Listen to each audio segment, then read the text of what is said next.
Alright, I got the heat on in the shop. I got this kind of rough slab of flintridge.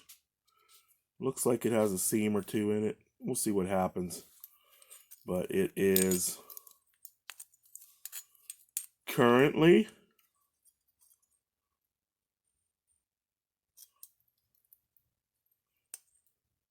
one and a quarter wide. My camera stinks. Let me clean the lens. Or no. Alright, hopefully it doesn't, my camera doesn't flip the thing vertical like it did last time. But I've got this slab of flintridge. This is a butt cut, or part of a butt cut. Got a little bit of stuff. And it's red here, but it's going to be kind of yellow inside.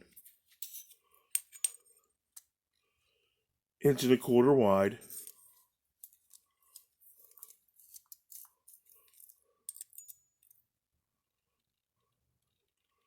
Three inches long. Should be interesting. I'm probably going to break this right in front of your eyes because I'm going to try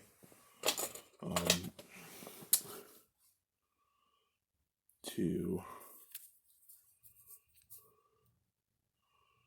do it in a way I normally don't do slabs. Normally everybody just takes their grinder, does this bit. What I'm going to do is, I don't know what I'm going to do. I'm going to do an experiment first. See if I can knock a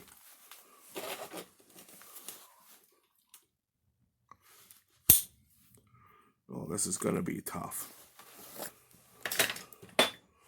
Be right back.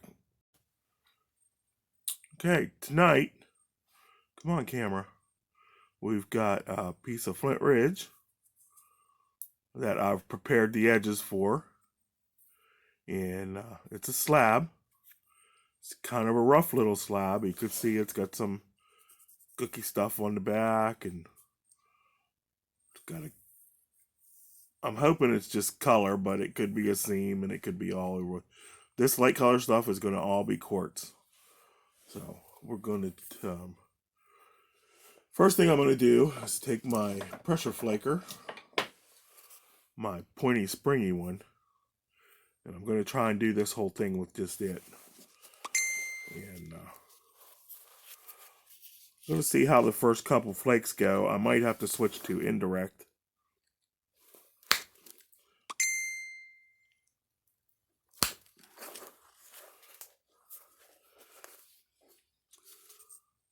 Come on, camera. They actually traveled pretty good, even through that quartz. They went from there to here. So the springy controller helps. I need to get something to keep the camera from focusing clear down low. I think that was one of the tricks I need. So we're just going to work our way down.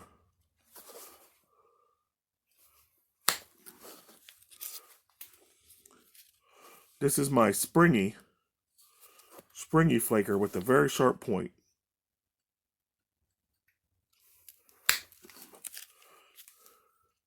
And it's doing pretty good on this flintridge. No leverage or anything, just the power of my wrist. And you can see the different color on a red on the outside and kind of a yellowish, brownish orange on the inside. But this flaker is turning out to be one of the things I like the most, because it puts them across. With my platform, I have other videos showing this. So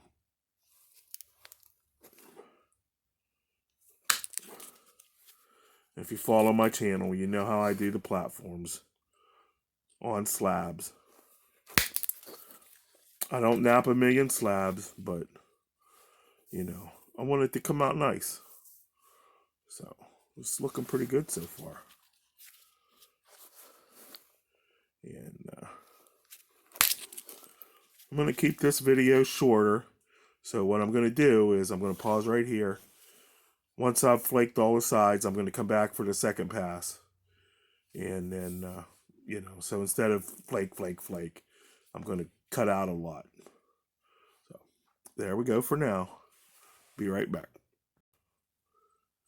All right, you can see I completed the pass on this side. I'm going to do the other side. I'm going to do a little bit because it's kind of funny right here. And you can see this was sloped the wrong way. So I'm going to tell you, I used a Dremel and I made a concavity here. I'm not going to show it because it seems to be a thing that really causes issues, but Dremel with a diamond bit, and you can work slabs pretty good.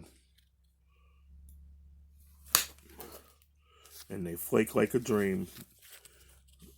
There's no concavity right now. I'm just skinning it.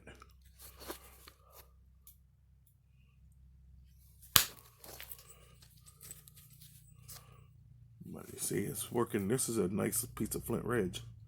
I like that color through it.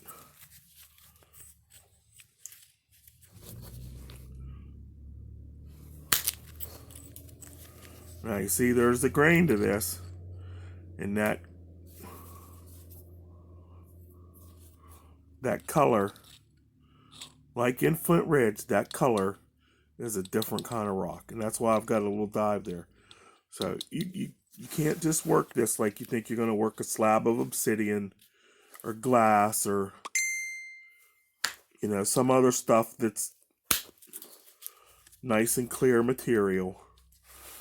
You have to do, at least I have to. Maybe you don't. I mean, there's a lot of nappers that are better than me. I don't want to pretend like I know it all.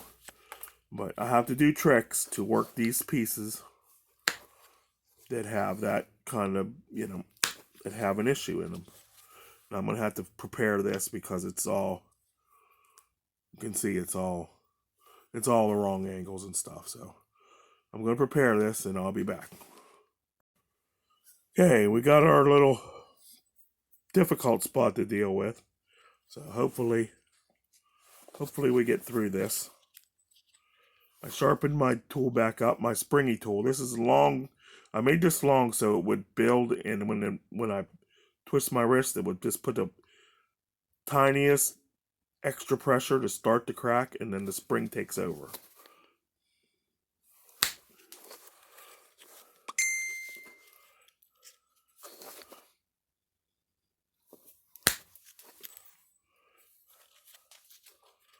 See, it's that.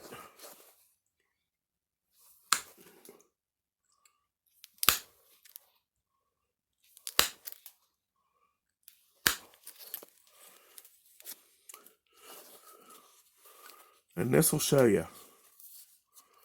You know, when you work a Flint Ridge, you gotta watch for this. This nice color band, it's nice and sharp. That's a different layer. This is a layer of rock. This is a layer of rock. This is a layer of rock. So now that this dove this way, I know when I flake, I got to come from this side, or it's going to want to dive in and crack. So one side pretty much skimmed over. Now I just got to do the fun side with the cortex and stuff on it. We'll try a few on there. We'll try this yummy looking, looks like blacktop. I don't know what that is, but we'll give it a go.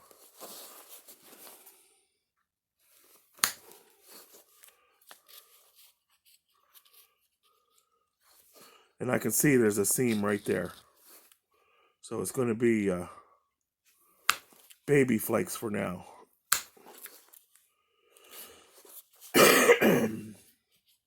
Yeah, I got a cold. It's not too bad, though. You can hear them. They're flying clear 8 feet away to my shed.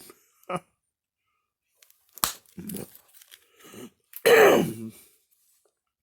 you see, once I got it started, the flakes are taking off. And this video isn't going to be the completed point. Well, I got to sharpen my tool. I'll be right back. All right, focus. We dealt with a little bit of tough stuff there, and we're just walking down. It's going to be pretty nice. So far, I have not lost any width, which if I had zigzagged, I don't know how much width I would have lost, but I would have lost some. And you can see when it's not tough, crumply stuff, the flakes shoot almost completely across. This is 1.25 inches wide, so I'm shooting 1 inch. Come on, focus. 1 inch flake with just my wrist and a little pointy, springy tool. No leg help, no ishy stick. Just stack the pressure and then pop it.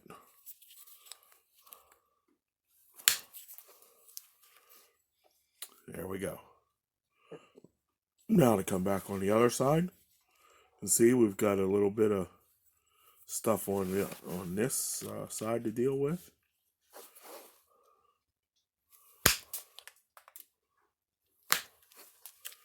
And you might not be able to see it. Let's get it focused here.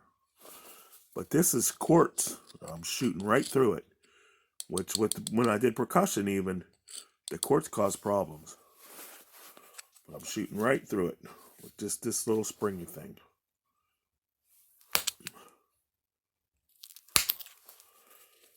Now I am getting a little step because I'm flat, but my next rounds will take care of that. Right now I'm just trying to clear the face. And clear the face of the saw marks and figure out the grain, because this rock has grain. It's not like that big piece of Georgetown that I made a short on earlier. This rock has grain. Right there, that line, that's grain. You got to know which way. See, that runs here, it runs diagonal that way. So every flake I do here has to come this way or just be a tiny little flake.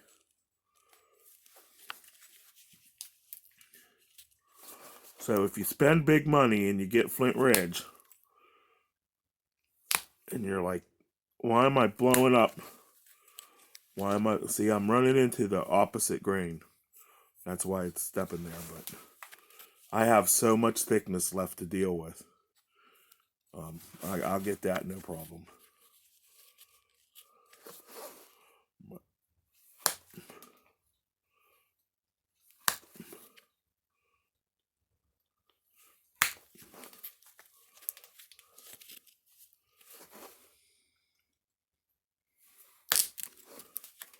And I don't know if you can hear it, but this stuff's flying clear. We're hitting the doors of my shed.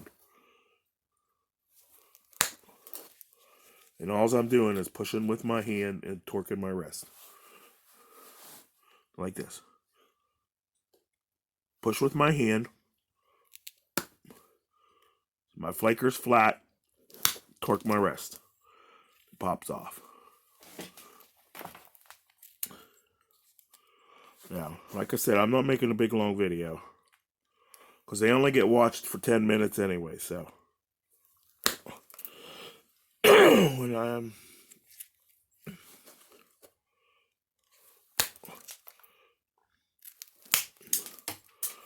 See, there's where that grain come. I didn't pay attention, so I popped that piece out instead of it shooting a flake down. Well, now if that was percussion, it would have broke that piece in half. So, I got some things to deal with. For now, we're going to call this a video. And I'm going to dress the edges. I'm not showing dressing the edges anymore because it causes issues. So I'm going to dress the edges and I'll be back.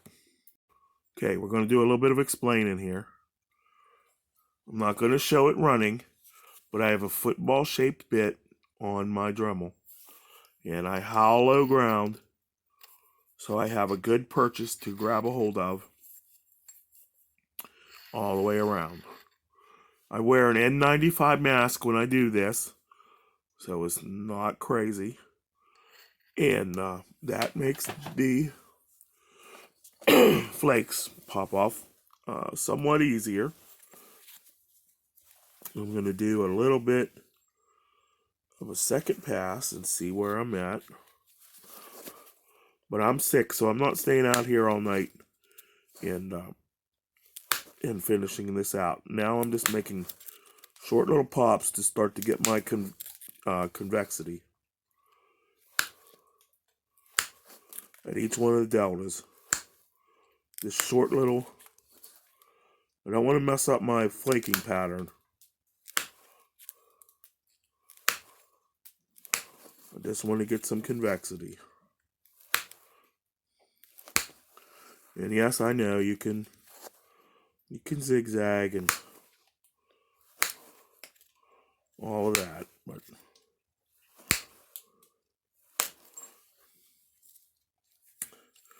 I haven't lost any width yet. And this is a nice looking piece of flint ridge, isn't it?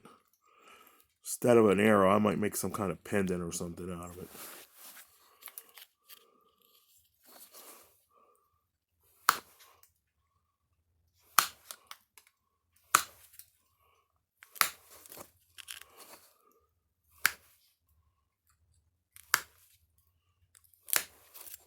See, this is where that grain is, so I'm skipping that. Pay attention to that stuff. I mean, there's a lot of rock that has grains and cracks and seams, and you can work with seams. You just have to approach them the right way, so you don't nap into them. You nap over them. The flake will run over the seam, but if it catches it in this direction, see this one, this seam runs right here. So if I flake too hard from this direction, it'll hit that seam and dive in, split it right there.